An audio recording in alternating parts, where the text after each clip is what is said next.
Right. Men are opting out in bigger numbers. It does worry me. So I am obviously a female economist, but I'm also the mom of three young men. And so this is actually something I've researched for many years because it does worry me. Because sometimes it can be easy to look at the headline and say, yay, women have more jobs. Yeah, exactly. But exactly. it's not quite that simple. What are the societal implications of these trends? Hold the line.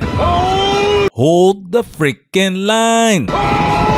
As recently as 30 years ago, men held more than 7 million more jobs than women. Today, in 2026, that gap has entirely closed. Well. Where are the effinists at? You got what you wanted, right? Can you shut up now? Yes, this is no joke. This is a significant moment, and a female economist is about to confirm some things we have been talking about on this channel. Let's get into it.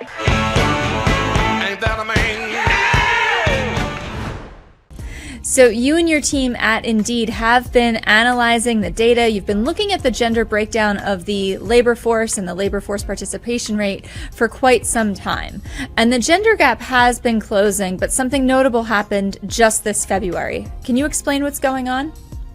Yeah, absolutely. So this January and February of this year, there were actually more jobs held by females in the United States than men. And as you mentioned, that gap has been narrowing over the years, and it has flipped twice before. But what's notable this time is what we're seeing in the data tells us that we're unlikely to see it change back again anytime soon. Gentlemen, I want you to hold on to that specific detail. According to the data, we are unlikely to see this flip back again. That is not an opinion. That is an economist reading trend lines. We will come back to why that matters. But first, let her explain what happened. I was going to ask you about that. Because if you look and if you go online and look at this full report, there's a really interesting chart that shows that wide, almost 7 million gap back in the early 90s, and slow but sure progress. And then in the 2000s, it looked like there was a precipitous drop. Immediately following the financial crisis of 2008, in 2009, early 2010, women held more jobs, but then it rebounded back in favor of men. Why do you think right now is the moment that the tide has shifted permanently? Yep, great question. So you're exactly right. There is this interesting pattern where during recessions, typically male jobs fall a lot because a lot of the sectors that men work in heavily are pretty cyclical. So if you think about things like manufacturing, construction, for example, in the Great Recession, financial activities was another one that got hit hard. So male jobs fall, and a lot of the sectors that women are more likely to work in, so healthcare and social assistance, the government sector, they tend to not lose as many jobs. So you would see this balance change quite a bit. And then after the recession, it would shift back, but it never shifted back to where it was before, right? So you would see this bounce, but it doesn't bounce back up to like that 7 million level that you mentioned. And so we've seen this kind of trend over time that gap has been eroding. And really that is driven by the fact that male labor force participation rates have been falling more than women's during that same time. And we haven't seen a change there. And that really isn't very sensitive to recessionary periods, for example. The male labor force participation rates have been falling precipitously for many, many decades. And so at this point, this has now shifted to where there's more jobs held by women than men in a non-recessionary period, and male labor force participation rates continue to fall more than women. There's really nothing in the data today that would make us think that it would change back. What she says about recessions is the key that unlocks this whole conversation. And here is what she does not say. During a recession, men lose their jobs and are forced to sit still for the first time in years. And in that stillness, something happens. Men come face to face with their actual motivation to work. They recalibrate. They discover they can live without certain things. They learn that grinding for a lifestyle that does not serve them is optional. For example, I'm not contributing to the house. What do you mean? Like, you pay for that? My money is for like shopping and fun things. Like, my money goes towards a purse fund, you know? This is one of those things a man figures out during a recession. Love does not fix being broke. And here is the uncomfortable truth. You do not build equity with a woman the way you build equity with an asset. It does not matter how many purchases you made when times were good. Times are not good now, and you are being evaluated based on what you have done lately. So when the Economist says we are unlikely to see the labor force flip back, understand that it is motivationally based. The environment changed the behavior. Let's go further. So when people see this headline that there are more jobs held by women than men, they shouldn't necessarily assume that it's because women are taking more of the open jobs. There's this other trend going on that men are really losing jobs and not getting rehired. Right. Men are opting out in bigger numbers. So the male labor force participation rate minus the female labor force participation rate. So that gap has narrowed to just 10 percentage points. And actually that was an all-time low this February. And so what we see is since about 2000, both male and female labor force participation rates have been falling a bit. But male is falling faster than female. So it's just eroding that male employment over time because there are more men opting out of the labor force. I love the term opting out because it is accurate. This is a choice, a conscious decision men are making after doing the math on what the system is actually offering them in return for their labor and their compliance. Now for women, the calculation is completely different. We talked about the young woman who got married at 18 and got attacked by other women. Status within the sisterhood is not optional for most women. It is identity. It is self-worth. It is how they navigate the world. So the emotional capitalism machine keeps running because opting out of it costs women something socially that men simply do not face at the same level. Like, think about it, because these are some of the comments I got. It was like, don't you want to have fun? Don't you want to go to college and experience life? Why do we claim that experiencing life means you have to be single? Why is sleeping around a part of having fun? I have way more fun with my husband than I ever would by myself. Damn, you're good. Men do not do this to each other. Men judge each other on different parameters: output, results, capability. The emotional dimension that governs female social hierarchies operates on a completely different frequency, and that frequency keeps women locked into the romantic consumerism cycle regardless of what economists or psychotherapists tell them. That is another reason this labor force gap will not flip back. Let's go further. And I want to go back to that labor force participation rate because that was really interesting. You said that the gap has narrowed to 10%. So what can you say about men who've left the labor force and are not actively looking? Is that number higher than ever before? It is higher, yes. So it is higher than before. And there are multiple things going on. There's been some really good research in this space by economists looking at why people are opting out, specifically younger men. So if you look at prime age male labor force participation rates amongst men, those have fallen a good bit over time. And so that's age 25 to 54. And so the question is, like, what are these men doing? Is it they're not working? Is it that they're going into the military instead, or they are stay-at-home parents, or like what is going on? And unfortunately, what a lot of the research has shown is that there have been many different factors, many of them cultural, that have impacted male labor force participation. One, though, is structural, and that is the change from more of a manufacturing sector to a service-based sector. That shift, which happened over a long period of time, but especially hit pretty hard in the 80s and 90s in the United States, that really took a lot of men out of the labor force that then had a hard time shifting back into other parts of other sectors. So that structural change is certainly important. This is the foundation of everything we present on this channel from a red pill lens. It is a sociological perspective first. Structural change means the environment changed. And when the environment changes, behavior changes with it. History confirms this pattern without exception. The environment shifted from physical production to service delivery, and then watch what the data shows about who filled those service roles. But But what has also happened over the past few years is that almost all the job growth that we have gotten, in fact, we added just over a little over 100,000 jobs last year, but we added many more than that just in healthcare and social assistance, which means we lost jobs in nearly every other sector. And healthcare and social assistance is almost 80% female.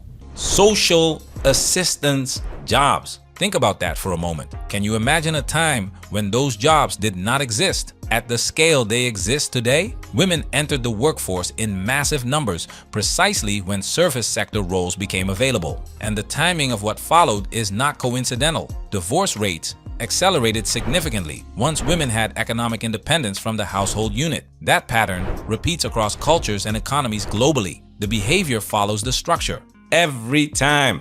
But there are many other cultural ones as well. So things like the opioid epidemic that has hit men much harder than women in the United States. There's a great paper by an Aguiar et al. That shows that young men are working as considerable fewer hours than their fathers did each month, and that the 75% of that time that they're saving by not working is being spent playing video games and other computer leisure. So some of this is more of a cultural shift. And what we also know is that now people are they are living with their parents longer. Young adult men are more likely than young adult women to live with their parents. People are waiting longer to have children, longer to buy a home, longer to get married. And so all of that is leading to what I sometimes call like extended adolescence. And there's just a lower percentage of those men that are working. And here is where I want to push back on the framing slightly. The extended adolescence label gets applied to men as a criticism. But ask yourself, what is the alternative being offered? A society that has spent decades undermining male identity, male spaces, male purpose, and male contribution is now surprised that men are not rushing to participate in it. We talked about the young woman married at 18 getting attacked for making a traditional choice. If society genuinely encouraged family formation and valued male contribution within that structure, men would show up for it. They always have. The issue is not male motivation. The issue is that the return on investment stopped making sense. And men, quietly and individually, figured that out. If men are opting out and playing video games, they are leaving women alone. They are not harassing anyone. They are not causing problems. So what exactly is the concern here? I was wondering about the cultural and sociological implications of this research, because sometimes it can be easy to look at the headline and say, yay, women have more jobs. Yeah, exactly. But it's not quite that simple. What are the societal implications of these trends? Does it ultimately worry you? It does worry me. So I am obviously a female economist, but I'm also the mom of 3 young men. And so this is actually something I've researched for many years because it does worry me. And I also, as a working mother, know quite well that is a hard path to go down. And certainly having a working spouse has helped me very much during that period of time manage everything there is to manage, including the expenses of having children. And so I do think men having lagging outcomes in the labor market isn't good for women overall. And so I do worry about young women when I'm looking at the data about young men. I also think that there's been a lot of research that shows that many of the efforts that were used to encourage women to move into male-dominated fields were highly successful. I'm a product of those. I have no doubt about that. But we haven't had the same types of efforts that help men move into more female-dominated areas like healthcare and social assistance. And if that's where we're going to see labor growth, job growth, then we may need some efforts to help people switch from one sector that might be shrinking to the sectors that are growing, which do seem to be more of kind of the helping professions, I would say. The other thing I'll point out to you that shows that this isn't just all like rah-rah for women is that people earn different wages in these different sectors, right? And males and females tend to earn. There is a gender pay gap. And so if we're seeing employment decline in male-dominated sectors and increase in female-dominated sectors, we might be seeing an overall decrease in wages compared to what we would have seen if those shifts weren't occurring. Boom! There it is. She just confirmed what this channel has been documenting for years. There is no gender pay gap. There is a field gap, an oil rig gap, and I would rather work in social assistance than mining gap. The jobs women predominantly occupy pay less than the jobs men predominantly occupy, not because of discrimination, because of choice. And research consistently shows women gravitate towards social and humanities fields while men gravitate towards STEM and trade fields. So here is the double bind the feminist movement created. They fought for equality in earnings, but the women earning more are still looking to date up. They want a man who earns at least as much, preferably more. So you have a generation of women earning more than previous generations, and a shrinking pool of men who earn enough to qualify as dating prospects by their own standards. You cannot advocate for women earning more and maintain the expectation that men must earn more than women to be considered eligible bachelors. The math does not work. Pick one. And until that contradiction gets addressed honestly, men are going to keep doing the math and opting out. So shut up! This is an economist. Esther Perel is a psychotherapist. These are credentialed professionals who have to be objective in their fields. That is exactly why we highlight them. Because when we say it, we are misogynists. When they say it, it gets a Forbes segment.